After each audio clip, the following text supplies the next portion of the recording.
Shalom, graça e paz, querido ouvinte da Palavra de Deus. Hoje eu gostaria de levar uma reflexão de como é que você reage quando você é injustiçado, quando você vê violência na sua família, quando você vê injustiça acontecendo ao seu redor ou com você mesmo. Como é que você reage frente a essas coisas?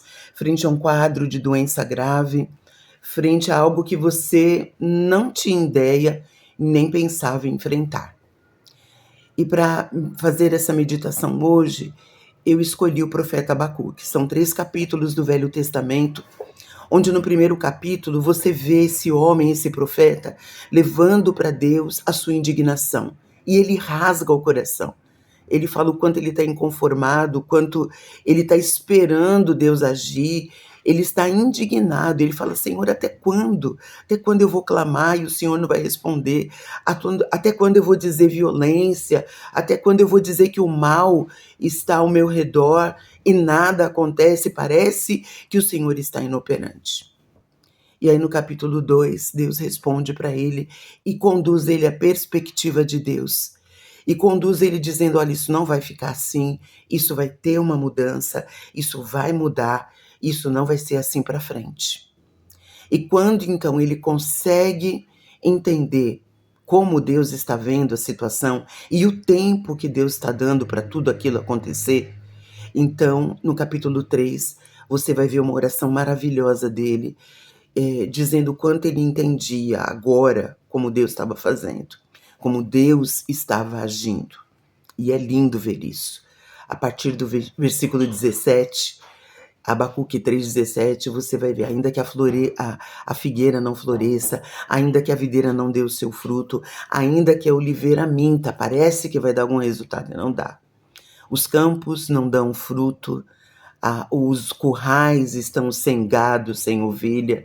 E aí lá pelo versículo 19 ele vai dizer assim: ainda assim, eu me alegrarei no Senhor, eu me fortalecerei no Deus da minha salvação. Isso está em Abacuque, capítulo 3, a partir do versículo 17.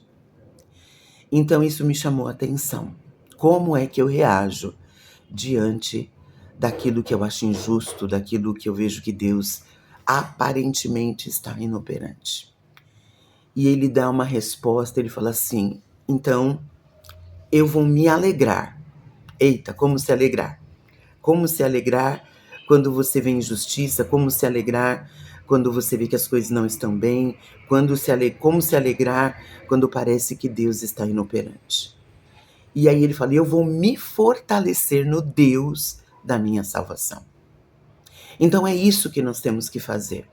Nós temos que entrar no campo da fé. E ele vai dizer no capítulo 2, versículo 4, e diz assim, aquela frase tremenda: mas o justo viverá pela sua fé. Como está a sua fé? Como está o tanque de abastecimento da sua fé? E depois, no mesmo capítulo 2, no versículo 14, e ele diz assim: e a terra se encherá do conhecimento da glória do Senhor, como as águas enchem o mar. É isso que nós precisamos, nos encher de alegria, transformar a angústia em alegria, encher, abastecer o nosso tanque de fé, senão a gente não vai conseguir ser alegre. E colocar toda a nossa confiança no Deus que nos salvou, no Deus que já operou maravilhas na nossa vida, no Deus que age por nós. Eu vou orar por você agora. Meu Deus e meu Pai, encha o nosso tanque da fé. Leve, Senhor, o nosso coração a crer em Ti e abastecer a nossa esperança no Deus que nos salva, no Deus que nos livra, no Deus que nos liberta. Assim eu oro por mim e pelo meu ouvinte em nome de Jesus. Amém. Deus te abençoe.